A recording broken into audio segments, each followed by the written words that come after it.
Senate Majority Leader Schumer claims that Russia has been humiliated by our actions against some of these flying objects. Watch this. The bottom line is, until a few months ago, we didn't know of these balloons. Our intelligence and our military did not know. This went as far back as President Trump, at least 3 times. Look, I think the Chinese were humiliated. I think the Chinese were caught lying, and I think it's a real step back for them. Yes, I think they're going to have to. I think they're probably going to have to get rid of it or do something because they look really bad. Well, Congressman Mark Green, Republican from Tennessee, joins me now. Great to have you this morning, Congressman. Is Senator Schumer right about China being humiliated? Yeah, I think in a lot of ways there's a strategic loss here. There's clearly a strategic win in one sense that, some of our allies are going, wait a minute, you let this thing traverse all across the United States. But the other side of that is we now know about the program, and very clearly the American people are pissed off, and that's a bad thing for China. How concerned are you about these objects? What kind of threat? We don't know exactly what they are, but the fact that they now seem to be cropping up on a regular basis has to be disturbing, does it not? Yeah, absolutely.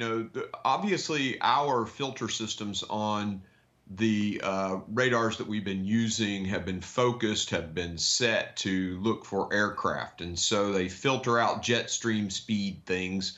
And now we've changed those settings, and we're going to see a lot more of these kinds of things. The question is, as we go back and look at the old tapes, how long has it been going on? That kind of forensic analysis is going on right now. They're doing that at the Pentagon.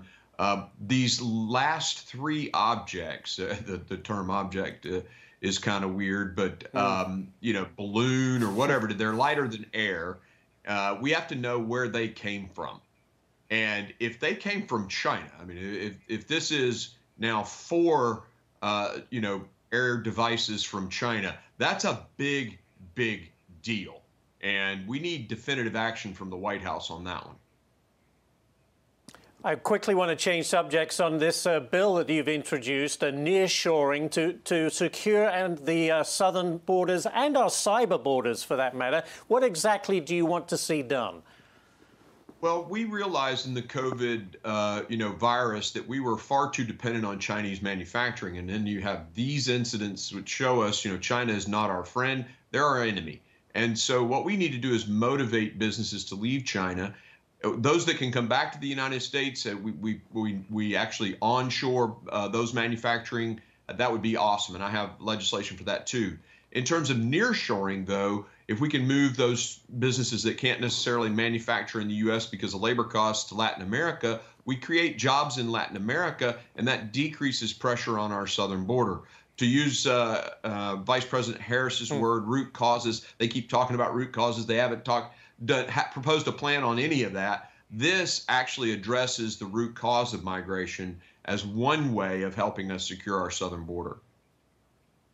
Very good. We'll have to leave it there. Congressman, thanks for joining us this morning. We do appreciate it.